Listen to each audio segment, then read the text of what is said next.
Ya. Nah, Jukyung pun tidak percaya kepada dirinya sendiri bahwa Suho benar-benar mencintainya. Tapi si Suho pun meyakinkan Jukyung bahwa orang yang dia cinta itu adalah memang benar-benar Jukyung. Dan setelah itu Suho langsung memberikan kalung yang dia beli untuk Jukyung. Wah, ini emang beda sih sama webtoonnya ya. Kalau webtoonnya aku kalian baca pasti tahulah, nanti komen ceritakan jadi panjang ya kan. Nah, setelah itu pas Jukyung mau balik ke tenda, dia bertemu dengan Sujin dan Jukyung tidak sadar kalau dia tidak pakai make up dan akhirnya Sujin pun tahu wajah Jukyung yang sebenarnya. Tapi untung aja ya si Sujin ini tuh dia nggak masalah dengan wajahnya Jukyung, justru dia memberikan semangat kepada Jukyung. Oke, sampai di sini karakternya si Sujin masih oke ya. Tapi kita nggak tahu kalau dia udah tahu si Jukyung sama Suho sudah pacaran. Nah, ibarat anak ABG yang baru aja merasakan nikmatnya cinta ya kan, Jukyung dan juga Suho chatting sampai larut malam dong. Aduh, aduh. Nah, tapi nih Suho kasihan banget ya karena Jukyung tidak mau orang-orang tahu kalau mereka pacaran, khususnya teman-teman di sekolahnya. Nah, tiap kali Suho mendekati Jukyung, Jukyungnya malah menjauh gitu guys. Aduh, kasihan banget ya si Suho. Dan si Suho pun akhirnya protes sama Jukyung, kenapa harus seperti itu gitu loh. Kenapa nggak bilang aja semua orang kalau mereka itu pacaran. Toh nggak masalah kan. Tapi si Jukyung nggak mau dan dia memberikan alasannya kepada Suho. Dia takut kalau fansnya Suho ngamuk.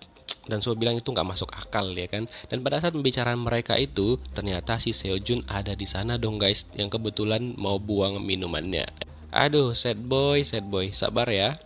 Nah, akhirnya Jukyung pun setelah pulang sekolah bersama Suho, mereka kencan ke mall yang jauh banget dari sekolah mereka dan berasumsi bahwa orang-orang di sekolahnya itu nggak bakal ada yang ke sana gitu loh teman-teman.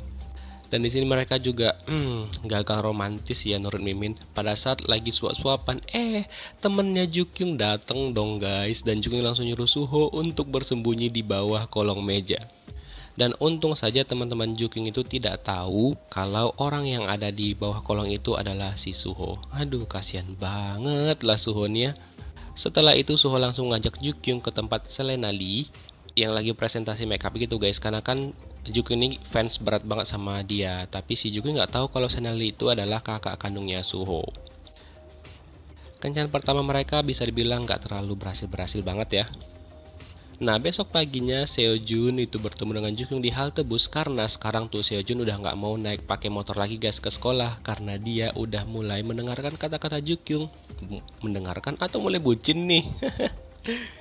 Dan temannya Jukyung itu, aduh ember banget, dia langsung menyebarkan ke semua orang di sekolah kalau Jukyung itu sudah punya pacar, walaupun mereka nggak tahu siapa pacar si Jukyung ini. Dan Suah langsung kepoin Jukyung siapa sih orang yang dimaksud sama teman mereka itu. Dan si Han Seojun pun panas dia dong dan dia marah. Nah, singkat cerita nih guys, setelah pulang sekolah Suho menjelaskan kepada Jukyung bahwa dia menyukai Jukyung itu apa adanya. Wah, jarang-jarang nih cowok yang kayak gini sekarang kan. Dan mereka mau kencan di toko komik itu guys, tapi ternyata gagal lagi karena tiba-tiba aja di sana itu ada adiknya Seojun. Suho, sabar aja ya lo ya. Aduh, kasihan banget, gue tahu apa yang lo rasain.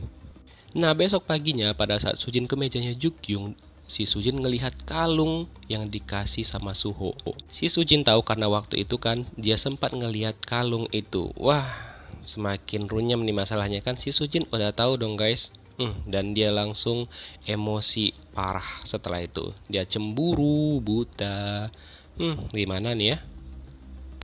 Terus siang harinya si Jukyung itu pergi ke mall gitu nyari-nyari pekerjaan tambahan gitu, dan akhirnya dia ketemu sama Seojun yang lagi pemotretan, dan akhirnya si Jukyung ditawarin sama fotografer tersebut untuk bergabung dengan Seojun karena kebetulan model wanitanya lagi nggak datang. Jadi awalnya si Seojun tuh agak canggung-canggung gitu guys, tapi ujung-ujungnya mereka bisa juga mesra dan menghasilkan foto yang bagus, dan hal itu ngebuat fotografer itu puas banget sama hasil fotonya mereka berdua. Si Seojun hampir aja baper di sini dia ya. Aduh. Nah, setelah itu karena Jukyung pun dibayar kan, karena dia ikut pemotretan itu, dia langsung traktir Seojun untuk makan berdua gitu guys. Dan Jukyung memberitahukan bahwa dia udah pacaran dengan Suho. Aduh, nggak peka banget si Jukyungnya. Kasian tuh si Seojun. Nah, sedangkan Suho itu tiba-tiba dia ketemu di tengah jalan bersama ayahnya si Jukyung pada saat dia lagi teleponan sama Jukyung. Tapi ayah Jukyung memberitahukan kepada Suho untuk tidak mengatakan bahwa dia bertemu dengan ayahnya Jukyung. Lalu Suho mengajak ayah Jukyung untuk pergi ke rumahnya dan menginap di sana nih guys. Dan ya mereka mulai akrab sampai nonton bola berdua. Wah, camer dan calon mantu ini. Terus singkat cerita lagi guys, adiknya Jukyung kayaknya udah mulai bucin sama adiknya Seojun, si Gowon. Wah, dia selalu berusaha untuk ngajak Gowon kencan, tapi si Gowon ini responnya selalu dingin terus. Ayo berusaha terus deh ya, pasti bisa. Jangan menyerah. Asik. Nah, karena si Jukyung lagi nyari pekerjaan tambahan, akhirnya si Seojun menawarkan kepada Jukyung dan dia udah langsung masuk bisa kerja gitu loh guys, karena kebetulan pemilik cafe itu adalah temannya si Seojun. Nah, lagi kasih ngobrol, tiba-tiba aja si Suho datang dan dia langsung cemburu. Wah, langsung ngajak pergi Jukyung dari sana.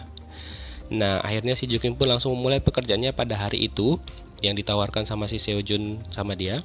Dan di hari pertama kerjanya awalnya berjalan dengan lancar aja guys, tapi tiba-tiba aja Jukyung itu tangannya terluka gitu loh. Dan temannya Seojun memberitahukan hal itu dan si Seojun langsung kaget banget dan dia khawatir, lalu dia pergi nggak pakai motor dong, lari guys.